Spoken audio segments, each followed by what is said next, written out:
Dating magkaibigan ang pamilya Alcantara at Rodriguez. Ngunit dahil sa lupa kaya nagkaroon ng hidwaan ang dalawang pamilya.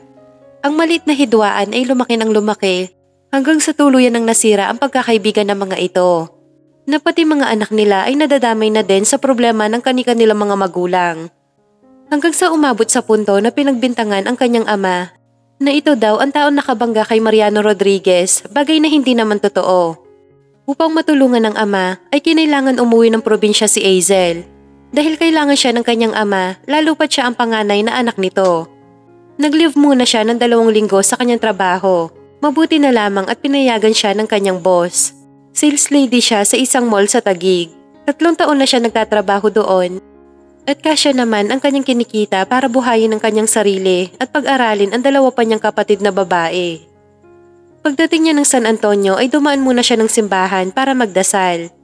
Pagkalabas niya ng simbahan ay nakita niya ang 3 mga ale na nagchichismisan at sa kanya ito nakatingin. Dahil sa lakas ng mga boses ng mga ito ay naririnig niya ang pinag-uusapan ng 3 babae. Dumating na pala ang nag-iisang anak ni Mariano galing Canada at ang gwapo daw nito. Wika ng isang babae at kinikilig pa ito habang nagkukwento. Oo nga Mare, ang sabi ng mga katulong nila Mariano ay kaya daw yun umuwi para ipakulong ang taong gumawa sa ama nito.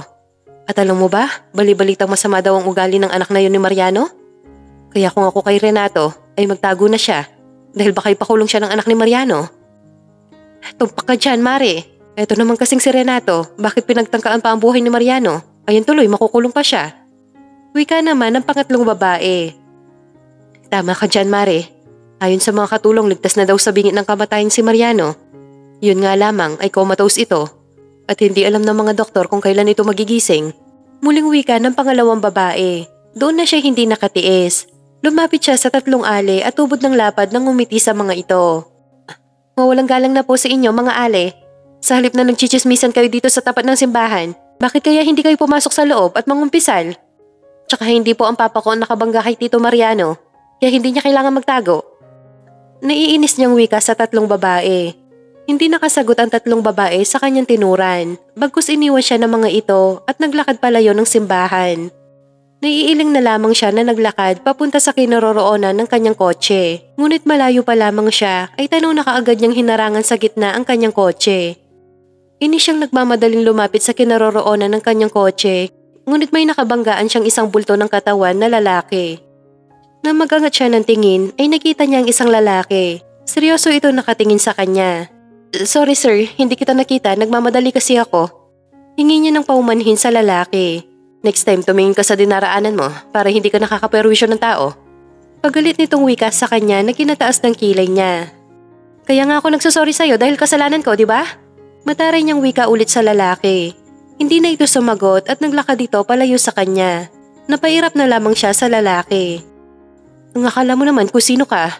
Ay, bulong niya sa kanyang sarili. Natagalan pa siya ng parking. Nahirapan kasi siyang makalabas dahil sa kotseng nakaharang sa gitna ng kotse niya. Hindi naman nagtagal ay nakalabas na siya ng parking lot. Habang nasa biyahe ay tinawagan na niya ang kanyang kapatid para ipagbigay alam na malapit na siya. Baka sa boses nito ang kasiyahan. Nang sa wakas marating niya ang kanilang bahay ay kaagad siyang bumusina. At ilang sandali lamang ay pinagbuksan na siya ng kanyang kapatid na si Ana. Masaya siya nitong sinalubong ng yakap at hinakay papasok ng bahay. Nakangiti siya nagmano sa kanyang ama. Kamusta kayo, Papa? Nag-aalala niyang tanong sa kanyang ama. Mabuti naman, Hazel. Pero kinakabahan talaga ako eh. Paano kung bigla na lamang pumunta dito ang mga pulis at ulihin ako? Nag-aalala nitong wika sa kanya. Hindi niyo kailangan mag-alala, Papa. Kung alam naman niyo sa sarili niyong hindi kayo ang nakabangga kay Tito Mariano. Akong bahala sa inyo pa. Pangako hindi kayo makukulong. Nandoon na tayo sa wala akong kasalanan, Hazel. Ngunit comatose ngayon si Mariano. Paano pa niya masasabi na hindi ako nakabangga sa kanya? Nakaya lang ako nandoon dahil nakita ko siyang duguan at nang magandang loob lamang akong tulungan siya. Pero dahil sa away namin kaya ako ang tinuturo ng lahat, lalo na ngayon na nakauwi na si Zachary. Nag-aalala ako paano kung ginagawa na niya ang lahat para ipakulong ako. Mahaba nitong wika sa kanya. Yung Zachary ba ang anak ni Tito Mariano? Siya nga, Hazel. At hindi natin alam kung anong ugali ng taong yon. Paano kung mas malala pa siya kay Mariano?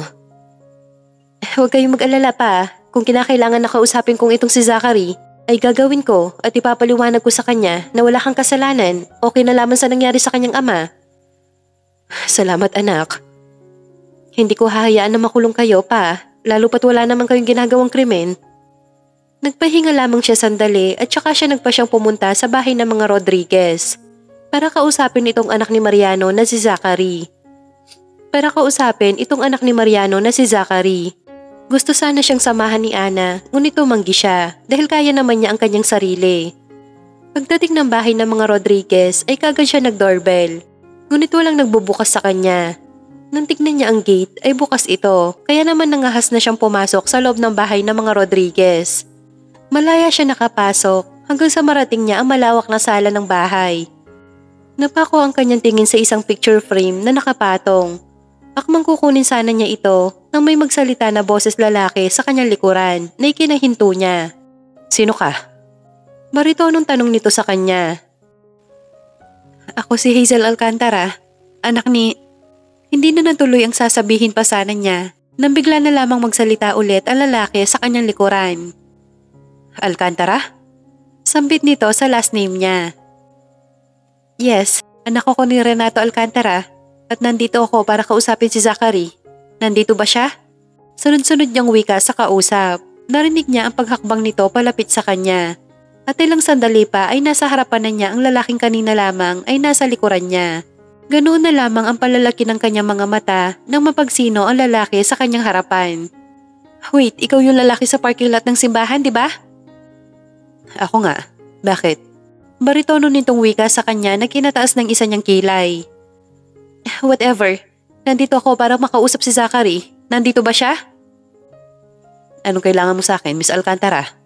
Muli siya napatingin sa mukha ng lalaki nang sabihin nitong ito si Zachary, ang anak ni Mariano Rodriguez. Ikaw si Zachary, na anak ni Tito Mariano? Naninigurado niyang tanong sa lalaki. Halata sa mukha nito ang pagkayamot sa kanya. Ako nga. Ano ba sadya mo sa akin? Sabihin mo na. Dahil busy ako. Mataas ang boses na wika nito sa kanya. Nandito ako para sabihin sa'yo na hindi ang papa ko ang nakabangga sa papa mo. Bago siya pa nga ang nagmagandang loob na tulungan ng papa mo. Ngumisi ito sa kanya ng nakakaloko na labis niyang kinainis. Nagsasabi ng totoo si papa. Dahil hindi niya magagawang pagtangka ang patayin ng sarili niyang kaibigan. Oh, talaga, Miss Alcantara? Siya lang naman ang nag-iisang taong kaaway ng ama ko at siya rin ang nag-iisang taong may galit sa ama ko. Dahil hindi masamang tao ang papa ko. Biglang napataas ang boses niya sa lalaki. Nakinalisik ng mga mata nito sa kanya. Nagulat pa siya nang bigla na lamang itong lumapit sa kanya at paglandasin ang mga daliri nito sa maganda niya muka. Hindi siya nakakilos sa ginawa nito. Lalo na nang maamoy niya ang mabango nitong hininga na tumatama sa kanyang muka. Kung patayin kaya kita, Miss Alcantara. Total, trespassing ka naman dito sa pamamahay namin. Kaya lang, masyado kang maganda para mamatay na maaga. Tatandaan mo, Miss Alcantara. Oras na makahanap ako ng mas matibay na ebidensya ng ama mo ang bumangga sa papa ko. Magtago na siya dahil hindi ko lamang siya ipapakulong, kundi kayo lahat ng pamilya niya. Galit nitong wika sa kanya bago inalis ang kamay na kanina lamang ay humahaplos sa kanyang malambot na muka. Sige lang, dahil nagsasayang ka lang ng panahon. Hindi mo mapapatunayan na ang papa ko ang nagtangka sa buhay ng ama mo dahil inosente siya. Wala akong pakialam kung inosente man siya o ano. Basta ipapakulong ko siya. Kaya ngayon pa lang, humanda na siya maghimas ng bakal sa loob ng kulungan. Sa inis niya kay Zachary ay ubod na lakas niya itong sinampal. Wala kang karapatan na ipakulong ang papa ko dahil inosente siyang tao. Nanggigigil niyang wika sa lalaki. Akmang tatalikuran na sana niya ito nang bigla na lamang siya nitong hilahin at kaagad na sinakop ang kanyang mga labi. Sa gulat niya ay naitulak niya ito ng malakas at akmang sasampalin sana niya ulit ito nang hawakan nito ang kanyang kamay. Sige lang, sampalin mo ako, Miss Alcantara. At sa bawat sampal mo sa akin ay halikang hihingin kong kapalit. Inagaw niya mula rito ang kanyang kamay at marahas na napabuntong hininga. So, kamusta naman ang halik ko sa'yo? Do you like it? Nanguuyang pantanong nito sa kanya. Bastos! Gusto mo ulitin natin? Kasi sabi ng mga kababaihan sa akin ay masarap daw akong humalik. Yung tipong nawawala sila sa sarili nilang katinuan habang hinahalikan ko sila. Bastos ka talaga! Nagmarcha na siya palabas ng bahay. Mabuti na lamang at hindi na siya nito pinigilan pa. Nagpupuyo siya sa galit sa ginawang kapangahasan sa kanya ni Zachary. First kiss niya yon. Tapos ang anak pa ng kaaway ng papa niya ang nakakuha nun sa kanya. Pagdating niya sa kanilang bahay ay kaagad siyang pumasok ng banyo. At doon ilang ulit niyang sinabon ang kanyang mga labi at pagkatapos ay nagmumog siya ng mouthwash. Nakakainis ka, Zachary Rodriguez. Ang sarap mong balatan ng buhay. Makikita mo, makakaganti din ako sa'yo. Kinabukasan, nagpa siya ang dalaga na dalawin sa hospital si Mariano Rodriguez at mukhang umaayon naman ang pagkakataon sa kanya dahil walang bantay nang pumasok siya sa kwarto nito. Kamusta na po kayo, Tito Mariano? Sana gumising na kayo dahil kayo lamang po ang makakatulong kay Papa para malinis ang kanyang pangalan. Lalo na ngayon na porsigido po ang anak niyo na ipakulong ang Papa ko. Please, Tito, gumising na kayo. Parang awa niyo na. Naiiyak niyang wika sa matanda. Nagulat pa siya nang bumukas ang pintuan at mula roon ay iluwa ang gwapong anak ni Mariano. Ikaw na naman? Galit nitong wika sa kanya. Dinadalaw ko lang si Tito Mariano. Tipid niyang wika sa binata. Oh, really? Dinadalaw mo nga ba talaga si Papa? O gusto mong makita ang kanyang kalagayan? Alin sa dalawa? Oo, dinadalaw ko siya. Nang sa ganon ay malinis na ni Papa ang kanyang pangalan sa mga tao at lalong-lalo na sa'yo. Hindi na niya malilinis pa ang kanyang pangalan dahil sa mga oras na to ay papunta na sa bahay niyo ang mga pulis para damputin ang ama mong kriminal. Galit na wika nito sa kanya. Hindi ako papayag na makulong ang Papa ko. Nagmamadali siya lumabas ng kwarto ni Mariano, ngunit kaagad siya nahawakan ni Zachary sa kanyang braso. Ano ba? Bitawan mo nga ako? Pilit niyang tinatanggal ang kamay ng binata na nakahawak sa kanyang braso. Huwag ka nang umasa pa na makakalabas ng kulungan ng ama mo. Dahil hindi ko papayagan yon. Kung kinakailangan na bayaran ko lahat ng mga tao doon, ay gagawin ko. Huwag lamang makalabas ng kulungan ng ama mong kriminal. Gigil nitong wika sa kanya. Ang kapal ng mukha mo? Walang kasalanan ng ama ko para ipakulong mo siya. At isa pa, wala ka namang ebidensya. Galit niyang wika sa binata sa kanya hinila ang brasong hawak-hawak nito. Sa ngayon, wala akong matibay na ebidensya na magdidiin sa ama mo. Pero walang imposible. Basta may pera at kayang bayaran ng dapat bayaran. Sa halip na patulan niya si Zachary, ay tinuloy na lamang niya ang paglabas ng kwartong yon. Halos paliparin niya ang kanyang kotse para lamang makarating kaagad ng bahay nila. Pagkarating niya ng bahay, ay kaagad siya sinalubong ng dalawa niyang kapatid na umiiyak. Ana, Kara, bakit kayo umiiyak? Ang Papa, nasaan siya? Nag-aalala niyang tanong sa mga kapatid. Ate, ang Papa kinuha na siya ng mga pulis. Sumbong sa kanya ni Ana. Huwag kayong mag-alala, hindi papayag ang ate na makulong ang Papa na matagal. Dito lang kayo ha, pupunta ako ng presinto. Mag-iingat ka po ate. Sabay wika sa kanya ng dalawang kapatid. Niyakap muna niya ito bago sumakay ng kotse. Nang marating niya ang presinto ay kaagad niyang hinanap ang kanyang ama. Awang-awa siya nang makita ang ama sa loob ng kulungan. Papa, nandito na ako. Anong ginawa nila sa'yo? Sinaktan ka ba nila? Nag-aalala niyang tanong sa ama. Hindi naman, Hazel. Pero ayoko dito. Hazel, please anak, ilabas mo ako dito. Ayoko dito. Naiiyak niyang wika sa kanya. Opo, Papa. Gagawin ko lahat para mailabas kayo dito. Kukuha ko ng magaling na abogado. Mahal ang abogado, anak. Kulang ang pera natin. Kahit ibenta pa ang ari-arian natin. Ako nang bahalang maghanap ng pera, Papa. Basta pangako ko sa inyo, ilalabas ko kayo dito sa lalong madaling panahon. Salamat, Hazel. Habang pauwi ng bahay, ay tinawagan niya ang kanyang kaibigang si Myla. May tito kasi itong abogado at alam niya magaling ito at maraming kaso na ang naipanalo nito. Sige, Hazel, kakausapin ko si Tito Roman. Sa ngayon, ang gawin mo ay maghanda ka ng perang pampiyasa ng Papa mo para pansamantala muna siya makalabas ng kulungan. Yun nga, Myla kulang ang pera ko. Kung ibenta ko naman ang ari-arian namin, ay matatagalan pa dahil kailangan ko pa maghanap ng mga buyer. Ganun ba? Ay yung kotse mo na lang kaya ang ibenta mo para mabilis. Suggestion nito sa kanya na kinatahimik naman niya. Hindi pwede, Myla, dahil regalo ito sa akin ni Mama ng 18th birthday ko. At isa pa, ilang taon niyang pinag-ipunan para lamang mabili ang kotseng to. Nandoon na tayo, Hazel. Pero wala ka namang ibang choice kundi ibenta yan. Kaysa naman matulog sa kulungan ng ilang gabi ang Papa mo. Natahimik siya sa winika ng kaibigan dahil may punto ito. Nakiusap siya kay Myla na hanapan siya nito ng buyer ng kotse niya. Ang sabi naman nito ay ito na ang bibili sa kotse niya na kinatuwa niya. Sa totoo lang, ayaw sana niyang ibenta ang kotseng yon dahil yun ang huling regalo sa kanya ng kanyang ina. Ngunit wala na siyang pagpipilian, kaya kahit labag sa kanyang kalooban ay kailangan niyang ibenta ang pinakamamahal na kotse. Nang mahulog ni Myla sa bank account niya ang pera ay kaagad niya itong winidraw. Dala ang pera ay bumalik siya ng presinto para piyansahan ng ama. Ngunit hindi daw siya pwedeng magpiyansa dahil yun ang gusto ni Zachary. Dala ng matindi niyang galit kay Zachary ay sinugod niya ito sa bahay ng mga Rodriguez. Sunod-sunod na doorbell ang kanyang ginawa at matagal bago siya nito pinagbuksan ng gate. Gabi na, Miss Alcantara. Bakit nag-iingay ka pa rin dito sa labas ng bahay ko? O baka naman gusto mong pati ikaw ay padampot ko rin sa mga pulis. Nasa ganon ay magkasama kayo mag-ama sa kulungan. Walang hiya ka? Bakit hindi pwede magpiyansa ang papa ko? Bakit? Yung ba ang pinunta mo rito? Simple lang. Dahil ayoko. Akmang isasara na sana nito ang gate nang humarang siya sa gitna. Please, payagan mo na magpiyansa si papa. Hindi siya pwede matulog doon dahil may hika siya. Pakiusap niya sa binata. Gusto man kitang pagbigyan pero sorry, hindi pwede. Makakalabas lamang siya ng kulungan kapag nagising na ang papa ko at sabihin nito na inosente ang ama mo. Hayop ka talaga? Wala kang puso. Bakit mo ba kami ginaganito ha? Bakit? Dahil gusto kong pagbayaran ng ama mo ang ginawa niya sa ama ko. Kung gusto mo makapagpiyansa ang papa mo, sige, pagbibigyan kita. Sa isang kondisyon. Nakangiti nitong wika sa kanya. Ano yun?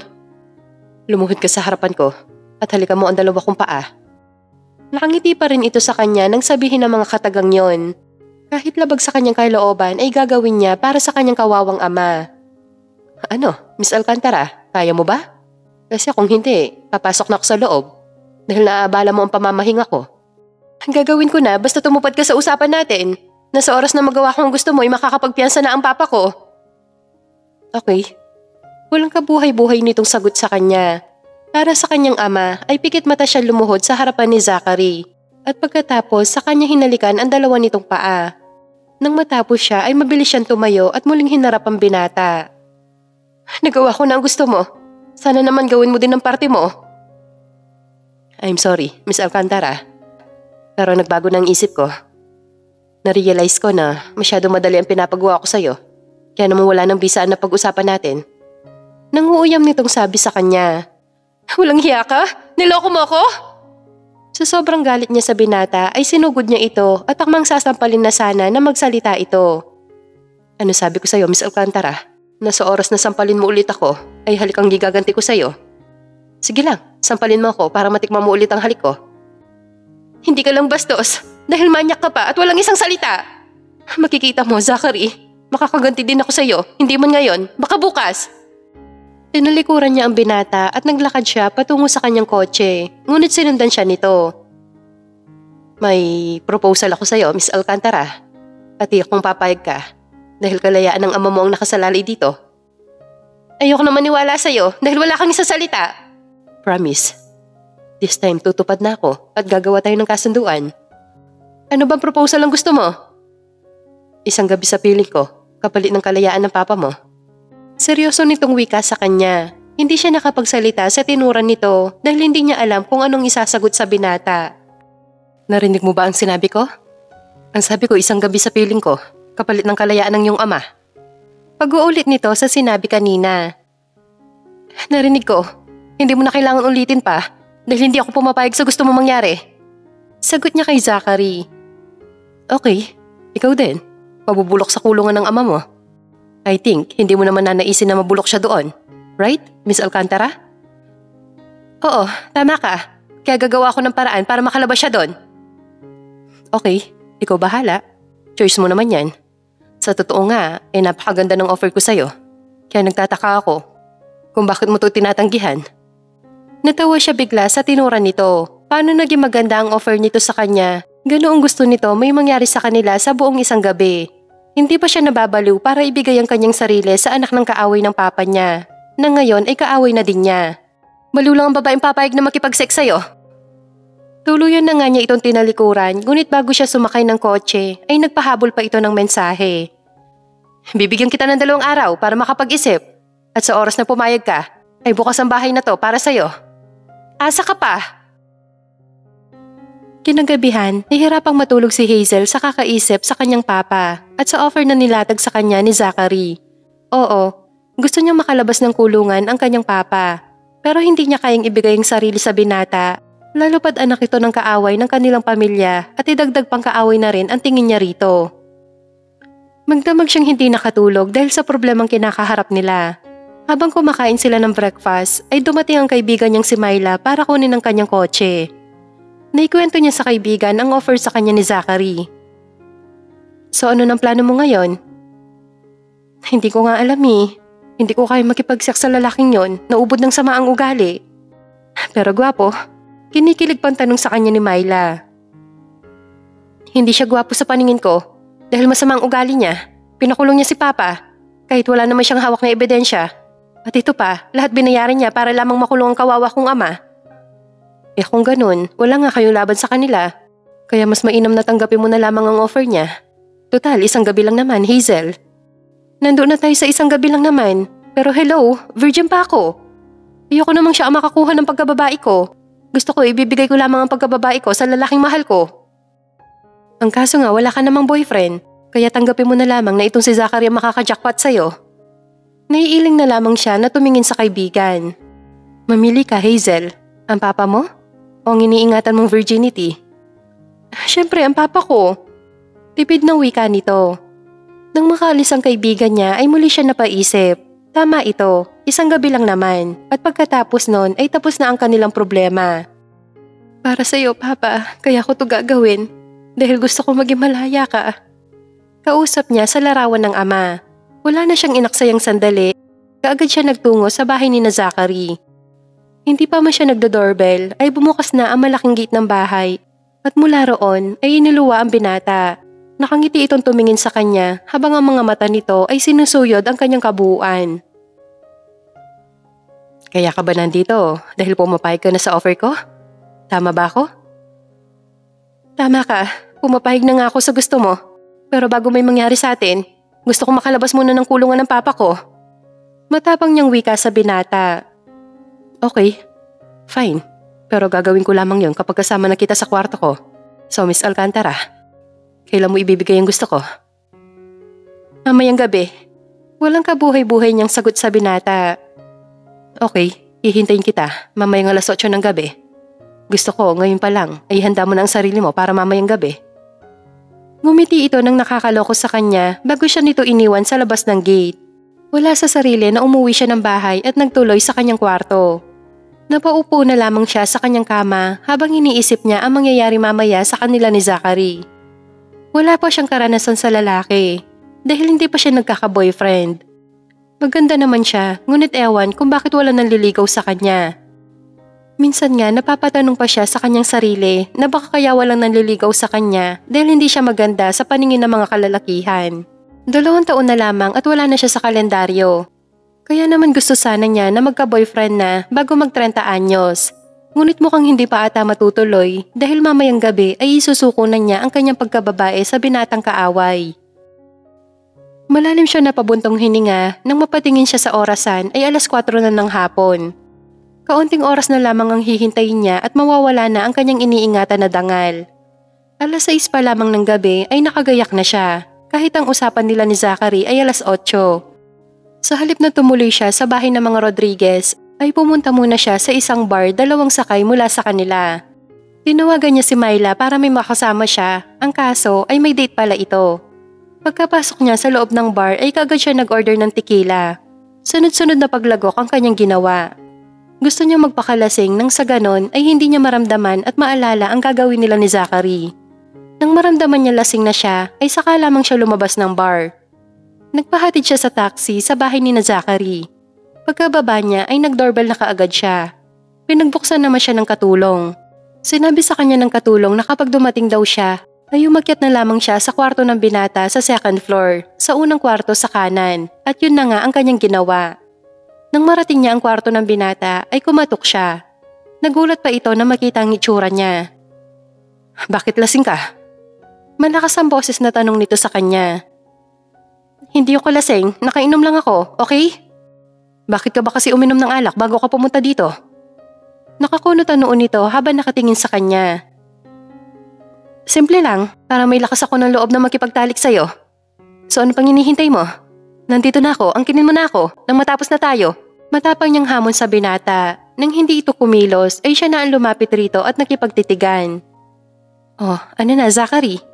Eto na nga ako, di ba? Pumapayag na sa napakaganda mong offer. Gusto kong umpisahan na natin para matapos na. Nang sa ganon, maging amanos na tayong dalawa. Wala siya nakuhang sagot mula sa binata. Dala ng epekto ng alak, kaya malakas sa loob niya naghubad sa harapan ng binata. Nakita pa niya na napalunok ito nang makita ang kanyang kahubaran. Halika muna ako, Zachary. Utos niya sa binata, ngunit nang bistula itong tuod sa kinatatayuan nito. Sa inis niya ay siya na ang lumapit rito at siya na rin ang unang humalik kay Zachary. Hindi nagtagal ang halik na yon kay Zachary dahil hindi naman ito tinugon. Namumungay ang kanyang mga mata na tumingin sa mukha ng binata. Bakit hindi mo tinugon ang halik ko? Hindi ba masarap? Hindi ba nagustuhan ng mga labi ko? Saad niya sa binata habang magkadikit pa rin ang mga katawan nila.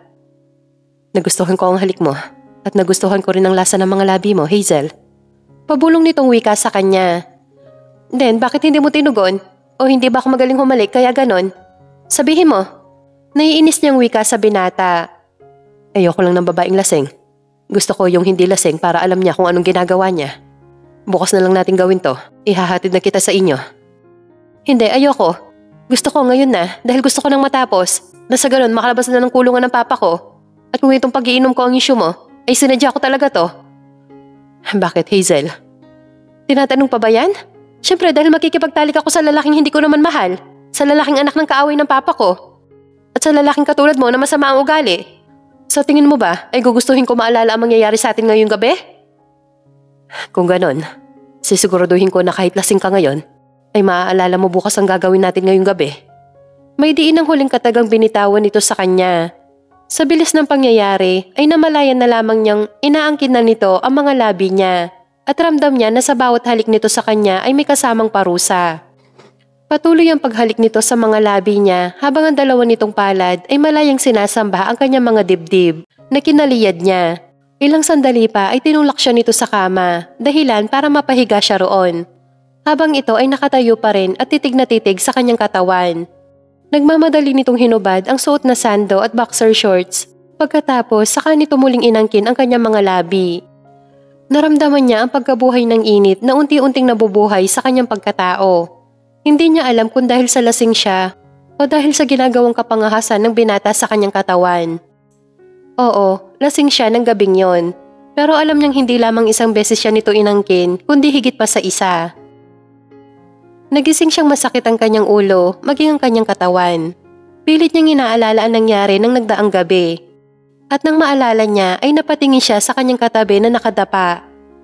Dahan-dahan siyang bumaba ng kama at hinanap ang mga damit na hinubad. Ngunit hindi niya makita. Tinignan niya sa ilalim ng kama, ngunit wala rin doon. Asan ba ang mga damit ko? Bakit wala dito? Kausap niya sa kanyang sarili nang bigla na lamang magsalita si Zachary na kinagulat pa nito. Anong hinahanap mo? Mga damit ko, saan ba nilagay ha? Naiinis niyang wika rito. Pinalabhan ko kagabi dahil amoy alak yon. Mamaya ipapaakyat ko na lamang dito. Nagampanan ko na kagabi ang party ko. Sana naman gawin mo na ngayon ang party mo. Pagpapaalala niya sa binata sa kanilang kasunduan. Huwag kang mag-alala, hindi ko yun makakalimutan. Kaya naman kagabi pa ay tinawag ko na sa kanila. Baka sa mga oras na to ay nakauwi na ng bahay ang papa mo. Mahabang wika nito. Mabuti akong ganon at marunong ka tumupad sa usapan. Aalis na ako, kailangan ko ng damit ko. Okay. Dinampot nito ang telepono at may tinawagan. Makalipas ang ilang minuto ay may kumakatok na sa pintuan. Binuksan nito ng binata. Nang may isara nito ang pintuan, ay iniabot nito sa kanya ang bagong laban niyang damit, maging ang kanyang mga underwear na kinapula ng mukha niya. Nang matapos siya magbihis ay sinukbit na niya ang kanyang shoulder bag at akma lalabas na sa pintuan nang pigila siya ni Zachary. Naaalala mo ba ang pinagsaluhan nating mainit na sandali kagabi? I think nagustuhan mong ginawa natin. Dahil hindi lang isang beses may nangyari sa atin, kundi marami. Halata sa boses nito na iniinis lamang siya nito, kaya tinaasan na lamang niya ito ng kilay. Wala akong maalala sa nangyari kagabi at kung sakali man na may maalala ako, kaagad ko rin iwawaglit sa aking isipan. Dahil ang nangyari kagabi sa atin ay isang malaking bangungot. Yeah, you're right. Isang napakasarap na bangungot na mahirap kalimutan. Bastos! Nagulat pa siya nang bigla na lamang nitong angkinin ang mga labi niya, ngunit kaagad din naman itong binitawan. Goodbye kiss yan, Hazel. Galing sa gwapo mong kaaway. Sa halip na patulan niya ang binata, ay pinasya na lamang niyang lumabas ng kwartong yon. Nang makarating ng bahay ay kagad niyang nakita ang kanyang ama na nasa sala, kasama ng dalawa niyang kapatid. Anak, Hazel, bakit ngayon ko lang dumating? Tanong kaagad sa kanya ng papa niya. May pinuntahan lang po kami ni Myla pa. Mabuti po at nakauwi na kayo dito. Masaya niya itong niyakap habang naluluha. Nakalabas ako nang dahil sa'yo, anak. Salamat dahil hindi mo ko hinayaan na magtagal doon sa kulungan. Naguguluhan siyang bumitaw sa pagkakayakap sa kanyang ama. Po, ako ang dahilan? Oo, anak, ikaw.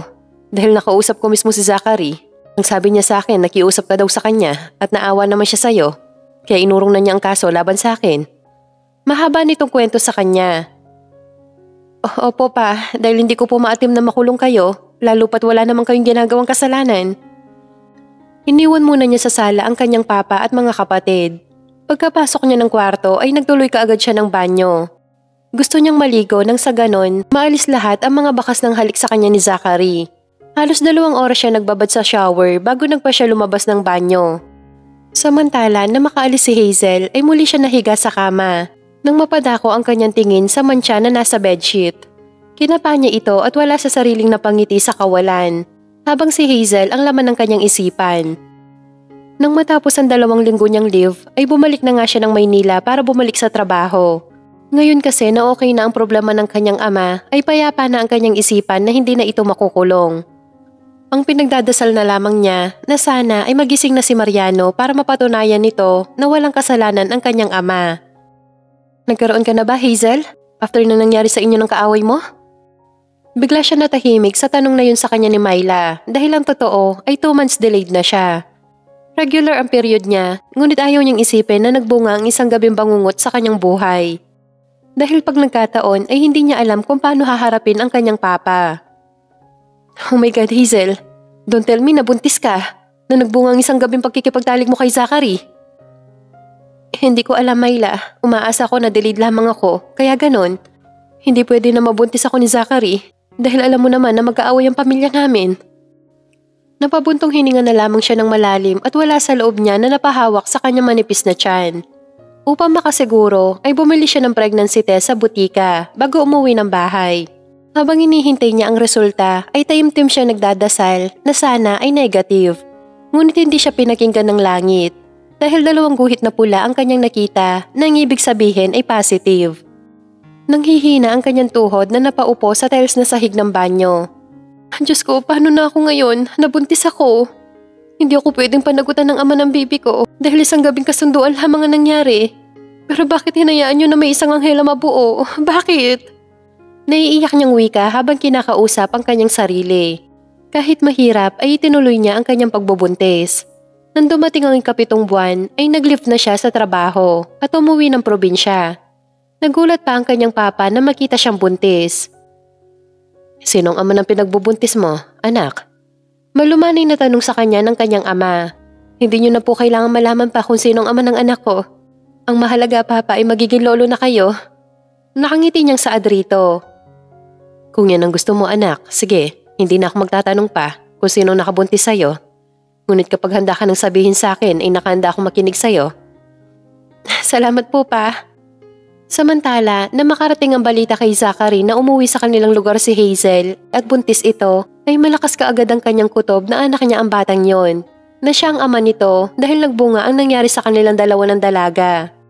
Wala siyang inaksayang sandali, kaagad niyang pinuntahan ng dalaga sa bahay nito. Ate, may bisita ka sa labas at gusto ka daw niya makausap. Sino daw? Si Zachary Rodriguez, ate. Sukat sa sinabing yun ng kanyang kapatid ay bigla na lamang siyang napatayo at napasilip sa bintana. Nakita niya sa labas ng gate nila si Zachary. Kahit ayaw man niya ay napilitan pa rin siya labasin ito at harapin. Ano masamang hangin na nagtulak sa'yo para pumunta dito? Nandito ako para malaman mula sa'yo kung ako ba ang ama ng batang pinagbubuntis mo.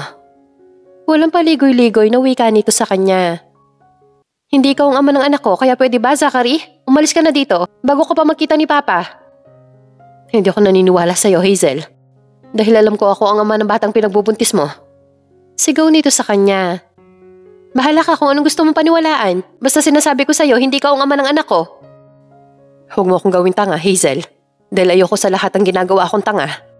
Galit nitong wika habang ang mga mata nito ay kay talim ng tingin sa kanya. Kung nakakamatay lamang ang mga tingin yon ay baka kanina pa siya patay. Teka nga muna, bakit ka ba nandito? Kasi ang pagkakaalala ko ay tapos na tayo. Amanos na tayong dalawa. Inis niyang wika sa binatang matalim pa rin ang tingin sa kanya. Yeah, tama ka. Pero ngayon na dinadala mong anak ko ay hindi pa tapos ang tungkol sa atin dalawa. May karapatan ako sa batang yan, Hazel. Kaya kung ayaw mo magkagulo ulit tayo, ay hayaan mo kung makilala ko ang anak ko. Wala kang anak sa akin, kaya makakaalis ka na. Akman tatalikuran na sana niya ang binata na magsalita ulit ito. Okay. Kung ayaw mong sabihin sa akin na anak ko ang batang yan, ay hihintayin ko na lamang ang paglabas niya. Huwag ka na maghintay, Zachary, dahil magsasayang ka lang ng oras. Samantala, na makauwi ng bahay si Zachary, ay hindi pa rin mawala-wala ang inis niya kay Hazel. Dahil pinagpipilitan nitong hindi niya anak ang batang dinadala nito. Bagay na hindi siya naniniwala dahil ilang beses niya itong inangkin ng gabing yon at hindi siya gumamit ng protection. Kaya malakas ang kutob niyang anak niya yon. Pagkalipas nga ng 2 buwan ay normal niyang sinilang ang kanyang anak na kay Lusog. Kung titignan mabuti ay may anggulo na mukha nito na kuha kay Zachary, bagay na hindi niya matanggap. Nakita niya kung gaano niya napasaya ang kanyang ama sa pagdating ng munting anghel sa kanilang pamilya na labis niyang kinatuwa. Nagpapasalamat siya dahil simula ng huli nilang pag-uusap ni Zachary ay hindi na ito nagpunta sa bahay nila. Siguro napagtanto nitong mali lamang ito ng akala. Tinutulungan siya ng 2 niyang kapatid sa pag-aalaga sa anak niya. Sa umaga ay pinapasyal at pinapaarawan ni Ana at Cara sa park si Baby Angelo. Ngunit isang umaga ay umiiyak ang 2 niyang kapatid na umuwi ng bahay at napansin niyang hindi na mga ito kasama ang anak niya. Ana, Cara, nasaan si Baby Angelo? Kinakabahan niyang tanong sa mga kapatid. Ate Hazel, si Baby Angelo kasi nawawala eh. Umiiyak na wika sa kanya ni Ana. Ano? Paano nangyari nawawala ang anak ko? Hindi din namin alam ate, basta bigla na lamang siya nawala. Tanging stroller na lamang niya ang naiwan. Nanghihina siya na paupo sa sofa. Diyos ko ang anak ko, sino ang walang pusong kumuha sa kanya? Ate, sorry. Wika naman ni Cara. Wala kayong kasalanan sa nangyari, pero kailangan natin mahanap si Baby Angelo. Sinamahan siya ng kanyang ama sa presinto para i-report ang pagkawala ng kanyang anak. Huwag ka mag-alala, Hazel. Makikita din natin si Baby Angelo. Kung sino man ang walang pusong kumuha sa kanya, ay sana mamatay na siya. Papa, hindi ko kayang mawala sa akin ng matagal ang anak ko. Umiiyak niyang wika sa kanyang ama. Tunog ng kanyang cellphone ang nagpahinto sa kanyang pag-iyak. Unknown number ang lumabas sa screen. Hello? Sino to? Bungod ka agad niya. Kamusta ka na, Hazel? Balita ko, nawawala daw ang anak mo. Totoo ba yon? Sino to? Ang bilis mo naman ako makalimutan. Si Zachary, ang gwapo mong kaaway. Remember? Paano mo nalaman ang number ko? Nagtataka niyang tanong sa lalaki. Hindi na mahalaga yon, Hazel. So, kamusta naman ang inang nawalan ng anak? Ikaw bang kumuha sa kanya? Oops, masama magbintang. Lalo pat wala ka namang ebidensya. Kung wala sa iyong anak ko, bakit ka tumatawag? Puntahan mo ako mamaya dito sa bahay. May mahalaga tayong pag-uusapan. Ayoko. Galit niyang wika sa binata. Okay, sige. Ikaw din, hindi mo makikita ang supresa ko sa'yo. Sayang. Anong supresa yan? Kung gusto mong malaman, puntahan mo ako dito. Hihintayin kita. Nang mawala sa kabilang linya si Zachary, ay napatingin na lamang siya sa kanyang ama. Hindi niya pwedeng sabihin dito dahil tiyak niyang magagalit ito at baka magkagulo na naman ang mga pamilya nila. Kahit ayaw man niyang puntahan si Zachary, ay may pakiramdam naman siya na hawak nito ang anak niya at yun ang supresang sinasabi nito sa kanya. Pagkagat ng dilim, ay nagpasya na siyang puntahan si Zachary sa bahay nito. Kaagad siyang pinapasok ng maid at dinala sa study room. Asa na magaling mong amo? Pababa na po siya ma'am, basta sabi lang niya po sa akin ay kapag dumating ka, dito kita dalhin. Sige po mama, iwan ko na po kayo dito. Magalang nitong paalam sa kanya. Hindi nga nagtagal ay bumukas ang pintuan at mula roon ay nakita niya si Zachary na kailapad ng ngiti sa kanya. Sabi ko na nga ba't hindi mo ako matitiis? Ako man lalapitan sana siya nito nang umiwas siya. Bakit mo ako pinapunta dito? Nasaan ang anak ko? Matalim niya itong tinignan. Pero sa halip na masindak ito sa kanya ay mas lalo lamang itong ngumiti nang nakakaloko sa kanya. Relax lang, Hazel. Ikaw naman masyado mong siniseryoso ang mga bagay-bagay. Pero ngayon ko lang napansin na mas maganda ka pala pag galit. Hindi ako nakikipagbiruan sa'yo. Nasaan ang anak ko? Ilabas mo na siya. Kung ayaw mo mag-iskandalo ako dito. Galit niyang wika sa binata dahil nauubos na talaga dito ang kanyang pasensya. Okay, nasa akin ang pinakamamahal mong anak. At mapapasayo lamang siya sa isang kondisyon. Seryoso nitong wika sa kanya. Ano? May kondisyon ka na naman? Alam mo ikaw, isa na lang bibinggo ka na talaga sa akin. Kung ano man yung kondisyon mo, utang na loob. Tama na, Zachary. Dahil hindi ako pumapayag. Ngayon, nasa na ang anak ko? Ibigay mo na siya sa akin na makaalis na kami dito sa bahay mo. Okay, fine. Kung ayaw mo, edi wag. Pero ikaw lang mag-isa nga alis dito. Hindi mo maisasama ang anak ko. Baliw ka ba? Anong anak ang pinagsasabi mo, ha? Alam ko na ang totoo, Hazel, na anak ko si Baby Angelo. At bilang ama niya, ay may karapatan ako sa kanya. Ngayon, kung gusto mong makasama ang anak natin, kailangan mong pumayag sa kondisyon na gusto ko. Maliwanag? Tinignan niya ng masama si Zachary. Hindi siya makapaniwala na ubod ng tuso ang binatang kaharap. Mahal na mahal niya ang kanyang anak at mamamatay siya kapag hindi niya ito nakasama. Masakit man isipin, ngunit mukhang mauulit na naman ang pinagsasakripisyo niya para sa mga taong kanyang minamahal.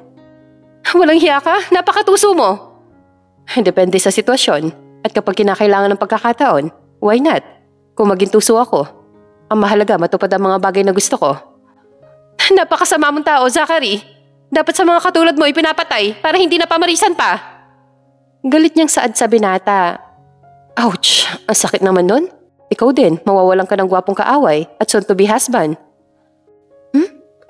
Ano sinasabi mong husband? Yes, my dear. Dahil yun ang hinihingi kong kondisyon.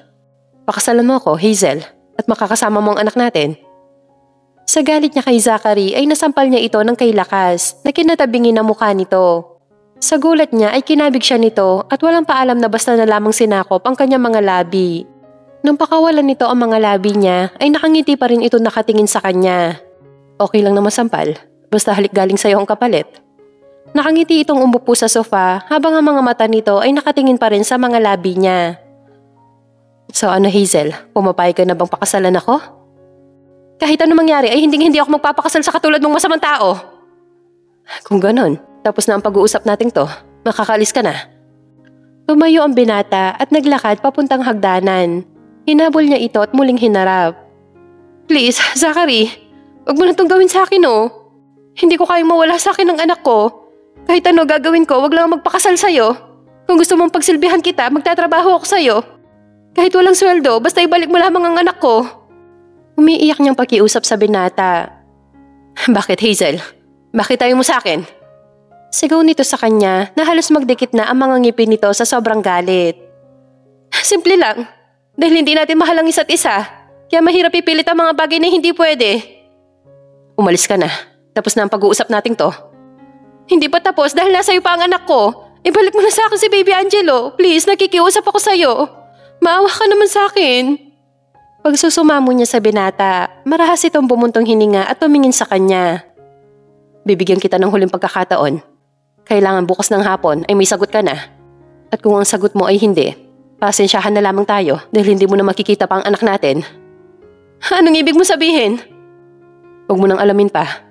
Dahil hindi ka naman kasama sa mga plano ko. Maliban na lang kung papakasalan mo ako. Tuluyan na nga itong umakyat habang siya naman ay naiwan sa hagdanan. Habang pauwi siya ay magulong-magulo pa rin ang kanyang isipan. Mahal niya ang kanyang anak, ngunit hindi niya kayang pakasalan si Zachary. Unang-una, hindi niya ito mahal. Ganoon din ito sa kanya at idagdag pang magkaaway ang pamilya nila, so ano ang mangyayari sa kanila. Hanggang sa makarating siya ng bahay nila ay lutang pa rin ang kanyang isipan. Nagpasya siyang tumuloy sa kwarto ng kanyang ama. Sasabihin na niya dito na hawak ni Zachary ang anak niya. Nakaawang ang pintuan nito at narinig niyang may kausap ito sa cellphone. Kaya pinasya na lamang niyang bumaba. Ngunit hindi pa man siya nakakalayo sa kwarto ng kanyang ama ay narinig niyang binanggit nito ang pangalan ni Mariano. Dahil sa narinig niya ay muli siya lumapit sa pintuan ng kwarto. Maliman ay nakinig siya sa usapan ng kanyang papa at sa kausap nito sa kabilang linya. Kaya nga pare, mabuti na lamang at hanggang ngayon ay hindi pa rin nagigising si Mariano. Kung hindi, malalaman nila ang totoo. Na ako talaga ang bumangga sa kotse ni Mariano. Sukat sa narinig niyang yon ay mabilis siyang pumasok sa loob ng kwarto at hinarap ang kanyang papa na gulat na makita siya. Hazel, kanina ka pa ba dyan? Opo pa, at dinig na dinig ko galing mismo sa bibig ninyo na kayo ang bumangga sa sasakyan ni Tito Mariano. Papa naman, bakit mo ginawa yon? Bakit? Sigaw niya sa ama niya na namumutla pa rin ang muka. Hindi ko naman yung sinasadya, Hazel. Lasing ako at nagdilim ang paningin ko na makita ko si Mariano. Pero tinulungan ko naman siya, sa katunayan nga ay ako pa ang nagdala sa kanya sa hospital. Nandun na tayo pa, pero mali pa rin ang ginawa ninyo. At pati ako nagsakripisyo dahil sa pagmamahal ko sa inyo. Anak, patawarin mo ako. Pangako, hindi na mauulit. Ayoko makulong, parang awa mo na, Hazel. Pagmamakaawa nito sa kanya. Bakit kayo nagsinungaling sa akin pa? Alam mo ba sa kagustuhan ko makalabas ka ng kulungan ay pumayag ako sa alok ni Zachary? Kapalit ng kalayaan nyo? Anong alok niya? Binigay ko kay Zachary ang dangal ko na ilang taon kong iningatan, kapalit ng kalayaan ninyo. Tapos malalaman ko ngayon na totoo pala ang bintang niya sa inyo? Pa, bakit? Bakit mo ako niloko? Hindi na niya napigilan pa ang umiyak ng umiyak sa harapan ng kanyang ama. Masakit para sa kanya na malaman na totoo pala ang binibintang ni Zachary at siya naman si tanga ay todo tanggol sa pinakamamahal niyang ama. Naiintindihan naman niya ang papa niya kung bakit yun nagawa kay Mariano. Ang hindi niya maintindihan ay kung bakit pati sa kanya ay nilihim nito ang totoo. Anak, patawarin mo ko. Pangako, itatama ko na ang pagkakamali ko. Ako na mismo ang kusang susuko sa mga pulis para pagbayaran ng ginawa ko kay Mariano. Huli na ang lahat pa, dahil tinapos na namin ni Zachary ang kasalanan mo. Malaya ka na pa, habang ako'y nagdurusa dahil nasa kamay ni Zachary ang anak namin. Hayaan mo akong bumahawi sa'yo, anak. Ako nang kakausap kay Zachary. Kung kinakailangan na lumuhod ako sa harapan niya para lamang ibalik niya sa'yo si Baby Angelo ay gagawin ko. Sa tingin niyo, Papa, ay makikinig siya sa inyo? Napakatuso ng taong yun. Huwag na kayong makialam pa sa problema ko. Ako nang bahalang lumutas nun. Nang matapos ang pag-uusap nila ng papa niya, ay bumaba siya. Sa halip na pumasok sa kanyang kwarto, ay lumabas siya ng bahay para muling puntahan si Zachary. Nagulat pa nga ito nang bumalik siya sa bahay nito. Bumalik ka ba para tanggapin ang alok kong kasal sa'yo? Hindi. Bumalik ako para sabihin sa'yo na oo, anak mo si Baby Angelo. Nagbunga ang isang gabing pinakamasamang bangungot na nangyari sa buhay ko. Hindi ako magpapakasal sa'yo, pero binibigyan kita ng karapatan na maging ama niya. Hindi ko siya ipagkakait sa'yo. Sana pumayag ka. Ngayon lang ako nagsalita, kaya sana naman, sa pagkakataong to, ipagbigyan mo na ako. Napansin niya bigla lumungkot ang mukha nito. Hindi niya alam kung para saan ang lungkot na nakikita niya ngayon sa binata. Ngunit wala na siyang balak na alamin pa yon. Okay, pumapayag na ako sa gusto mo. Tugon nito sa kanya. Ramdam niya maging sa boses nito ang lungkot. Salamat kung ganon. Tinawag nito ang isang katulong at tinutusang ibaba si Baby Angelo. Hindi niya napigilan ang mapangiti nang sa wakas makakasama na niya ang kanyang anak. Nang maibaba si Baby Angelo ay kaagad niya itong kinuha at niyakap. Namiss niya ito ng sobra. Aalis na kami. Anytime pwede mong madalaw si Baby Angelo sa bahay. Hindi ito tumugon bago sinalikan lang nito sa pisngi ang anak nila. Nagumpisa na siyang humakbang palapit sa pintuan. Hinihintay niya kung may sasabihin pa ito, ngunit hanggang sa marating niya ang pintuan ay hindi na ito nagsalita. Nang lingunin niya ito sa sala ay wala na ito doon sa kinatatayuan nito kanina. Samantala, hindi na hinintay pa ni Zachary ang pag-alis ng mag-ina niya, iniwan na kaagad niya ito sa sala. Nang makapasok sa kanyang kwarto, ay siya naman pagtunog ng cellphone niya. Ang hospital ang tumatawag. Napangiti siya nang sabihin ng nurse na nagising na ang papa niya. Nagmamadali siyang bumaba at nagtungo ng garahe. Halos paliparin niya ang sasakyan para lamang makarating kaagad ng hospital. Nang sa wakas, marating niyang hospital ay ubod ng lapad ang kanyang ngiti na pumasok sa room ng kanyang ama. Patakbo niya itong niyakap. Thanks God pa, at gising ka na. Halos 1 taon ka din natulog. Nakangiti niyang wika sa ama. Nginitian lamang siya nito bilang tugon bago muli siya nitong niyakap. Makalipas ang 2 araw ay nailabas na niya ito ng hospital. Mula nang mailabas niya ang kanyang papa ay wala naman itong binabanggit sa nangyari dito.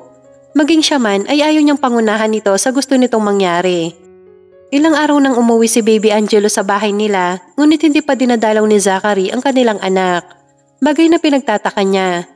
Isang araw, kinatok siya ni Ana sa kwarto niya at sinabi nitong nasa baba si Zachary. Kaagad siyang bumaba kasama si Baby Angelo.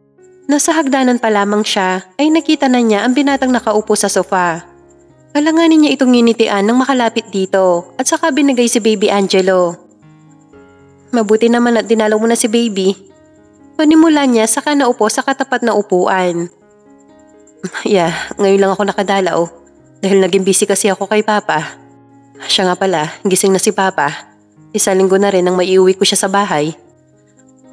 Talaga? Magandang balita yan. Masaya ako at gising na si Tito Mariano. Salamat. Nandito ako para makita sa huling pagkakataon si Baby Angelo. Aalis na kami bukas ni Papa at baka doon na kami manirahan sa Canada. Aalis kayo? Gulat niyang tanong sa binata. Yun kasi ang napag-usapan namin ni Papa. Pero uuwi pa rin naman kami dito. Hindi ko nga lang alam kung kailan. Hazel, nandito ako para magpaalam sa'yo ng maayos. At mag-sorry na din sa mga ginawa ko sa'yo. Alam ko mali ang ginawa ko, pero ginawa ko pa rin. Sorry talaga ha? At tungkol naman sa anak natin, ay pinapaubaya ko na siya sa'yo. Alam ko magiging mabuti kang ina sa kanya dahil mabuti kang anak. Salamat Zachary. Huwag ka mag-alala. Kahit wala ka dito, ipapakilala pa rin kita sa anak natin. At may gusto din akong sabihin sa'yo tungkol kay Papa. Sige, ano yon? Si Papa talaga ang bumangga sa kotse ni Tito Mariano. Kaya ko to sinasabi ngayon sa'yo dahil ayoko malaman mo pa sa ibang taong katotohanan.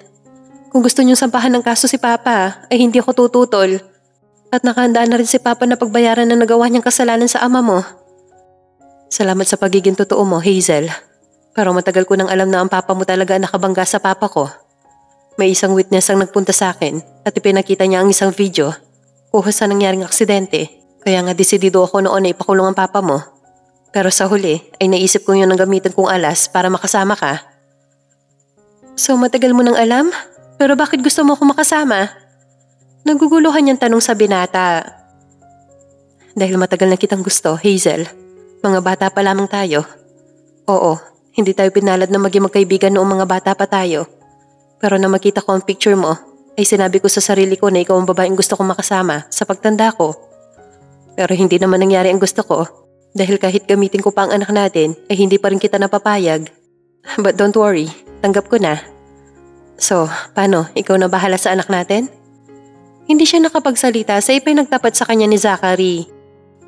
Pwede bang humingi ng favor sa'yo bago ako umalis? Sige, ano yun?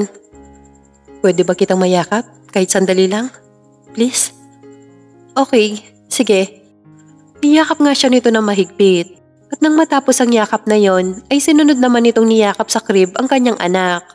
Hinatid na lamang niya ng tanaw ang papalayong binata. Si Zachary ba yon, Hazel?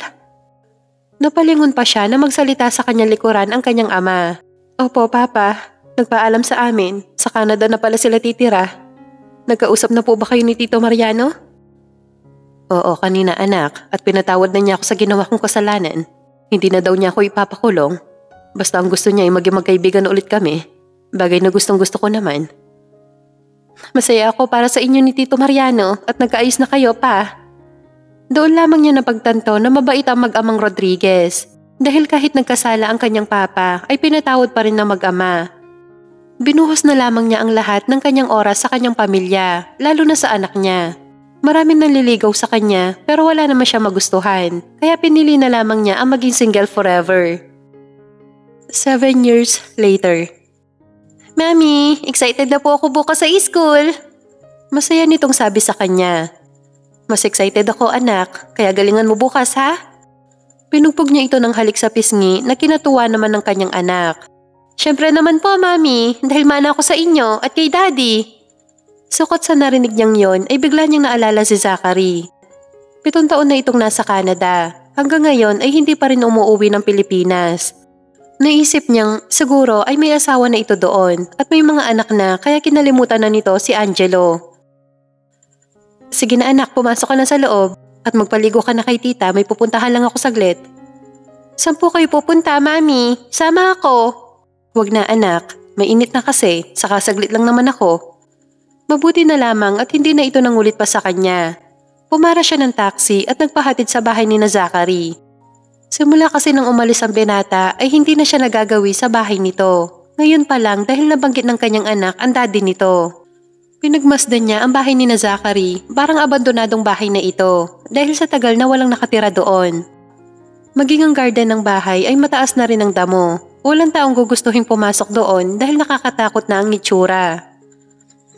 Babalik ka pa ba? O tuloy mo nang kinalimutan ng anak natin? Sana isang araw ay bumalik ka para masabi ko sa'yo na mahal din kita kahit nahuli na ang lahat. Habang nabubuhay ako ay patuloy akong umaasa na balang araw ay babalik ka, hindi man para sa akin kundi para sa anak natin. Malungkot siya naglakad palayo sa bahay ni na Zachary. Sinadya niyang hindi na sumakay ng taxi dahil hindi niya mapigilan ang mga luhang umaagos sa kanyang mga mata. Simula nga nung pumasok na sa eskwela si Angelo ay mas lalo siya naging busy. Bagay na mas gusto niya para hindi niya maisip si Zachary. May pagkakataon sa gabi na natutokso siyang tignan ito sa social media. Ngunit ang ending ay hindi naman natutuloy. Araw ng linggo, nagsimba sila mag-anak. Nang matapos ang misa ay pinauna na niyang umuwi ang papa at mga kapatid niya kasama si Angelo. Habang siya ay nagpaiwan muna sa simbahan dahil gusto niya mangumpisal nang sa ganon mawala ang bigat sa kanyang dibdib.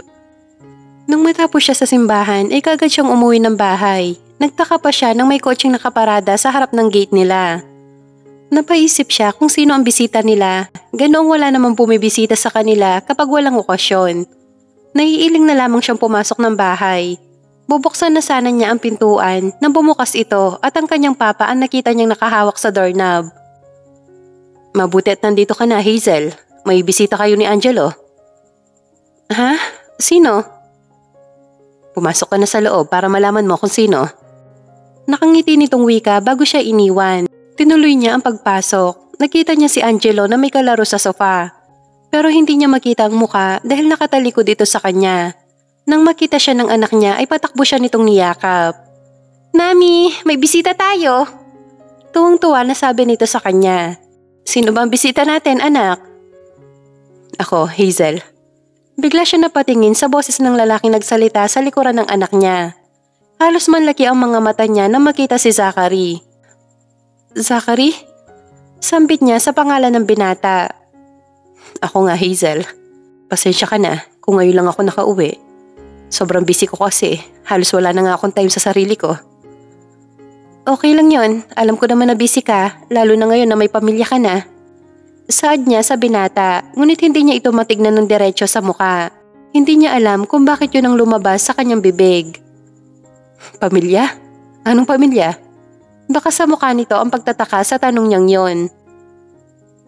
Wala, kalimutan mo na lang ang sinabi ko. Kailan ka pa dumating? Kagabi lang. Nag-check-in ako sa Manila dahil kailangan ko pang ipalinis mamaya ang bahay. Masyado kasi madaming kailangan linisin eh. Oo nga. 7 taon ba naman na walang tao? So sinong kasama mong umuwi dito? Si Tito Mariano ba? Ako lang mag-isa. Nagpaiwan kasi si Papa. Alam mo na, tumatanda na din kaya nahihirapan na magbiyahe ng malayo. Gustong-gusto ko lang talaga makita si Angelo. Sobrang miss na miss ko na siya. Kung ganun, maiwan ko na muna kayong dalawa para makapagbanting kayong mag-ama. Ako man tatayo na sana siya nang pigilan siya nito sa kamay. Pwede ba dito ka lang? Samahan mo kami ni Angelo. Tapos mamayang hapon ay mamamasyal tayo. Bigla sila nagkatitigan na dalawa at walang may gustong kumurap. Rinig na rinig niya ang malakas na tibok ng kanyang puso. Kagad siyang nag-iwas ng tingin sa binata. Balita ko, single ka pa daw hanggang ngayon. Bakit? Wala ka bang balak na mag-asawa? Sino naman nagsabi sa'yo na single pa ako? Nakataas ang kilay niyang tanong sa binata. Sabi ng anak natin. Alam mo ba? Ako din single pa rin hanggang ngayon. May hinihintay kasi ako ng isang babaeng mahal na mahal ko. Ewan ko lang kung mahal na niya ako ngayon o hopya pa rin ako sa puso niya. Mahaba nitong wika.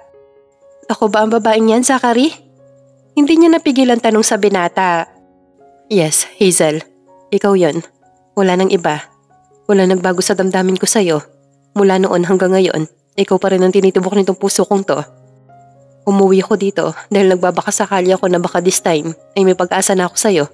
Alam mo ba labis ang tuwa ko nang malaman kong single ka pa rin? Kung papayagan mo ko, gusto sana kitang ligawan habang nandito ako. Okay lang kahit wala akong pag-asa, basta gusto lang kita ligawan.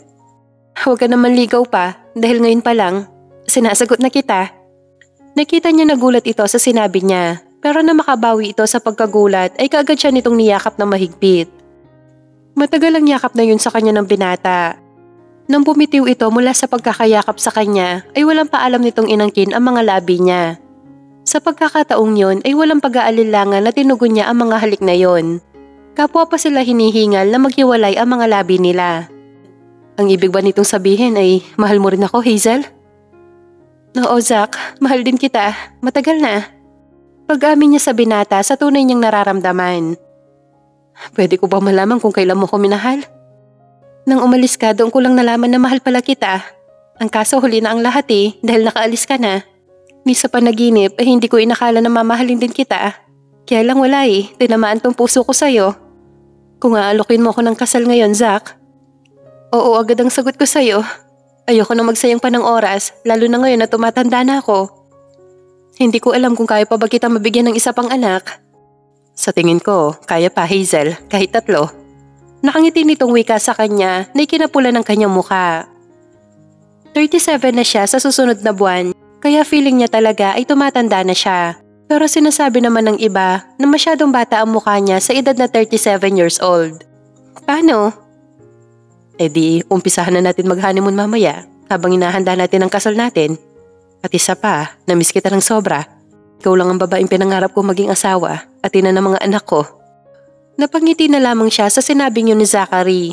Sa bilis ng pangyayari ay isinama siya nito sa Maynila habang pinapalinis pa nito ang bahay. Gusto sana nilang isama si Angelo pero hindi pwede. Dahil may pasok ito sa eskwela at saka ang sabi ng kanyang papa ay kailangan daw nilang dalawa ni Zachary ang makapagsolo. Kinagabihan habang inihintay niyang lumabas ng banyo ang binata ay may kaba siyang nararamdaman na may kasamang excitement. Alam kasi niya na kapag lumabas ng banyo ang binata ay may mangyayari sa pagitan nilang dalawa. Kamuntikan pa siya mapalundag nang bumukas ang pintuan ng banyo. At mula roon ay luwa ang gwapo niyang husband-to-be. Nakatapis lamang ito ng towel habang tumutulo pa ang maliliit na butil ng tubig sa katawan nito. Napaigtad pa siya nang hawakan siya nito sa balikat at iharap. Ilang sandali pa ay sakop na nito ang mga labi niya na kanina lamang ay nakanganga. Maingat siya nitong inihiga sa kama habang magkahinang pa rin ang mga labi nila. Naramdaman na lamang niya ang mainit nitong mga palad na humahaplos sa kanyang dibdib na nagdudulot ng kakaibang pakiramdam sa kanya. Nang gabing yon ay wala silang ginawa kundi sulitin ang mga araw na nasayang sa kanilang dalawa. Ilang beses nilang pinagsaluhan ang init ng kanilang pagmamahalan. Makalipas ang 3 buwan ay kinasal nga sila ni Zachary. Walang pagsidlan ang kasiyahang kanyang nadarama ng mga sandaling yon.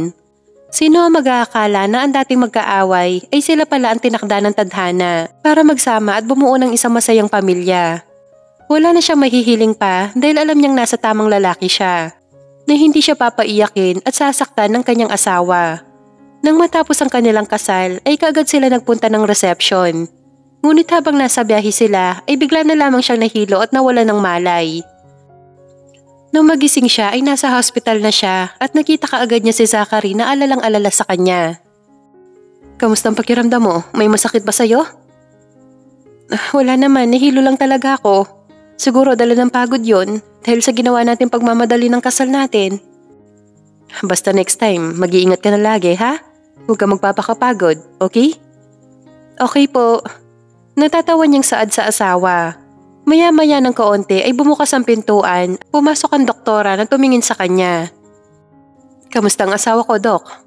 Bakit siya nahilo at nahimatay? Nag-aalalang tanong ni Zachary sa doktora. Normal lamang yun sa mga babaeng nagdadalang tao. Congratulations, you're 4 weeks pregnant, Mommy. Nakangiti nitong saad sa kanila. Yes. Tuwang-tuwa siyang niyakap ni Zachary at pinaghahalikan sa pisngi. I love you, mahal. Thank you so much dahil napasaya mo na naman ako. I love you too, mahal. Salamat din at dumating ka sa buhay ko. Ginawaran niya ng halik sa mga labi ang lalaki bago muli niya itong niyakap. Nagsimula man sila na mag-aaway ni Zachary, nagtapos naman sila sa isang masayang pagmamahalan.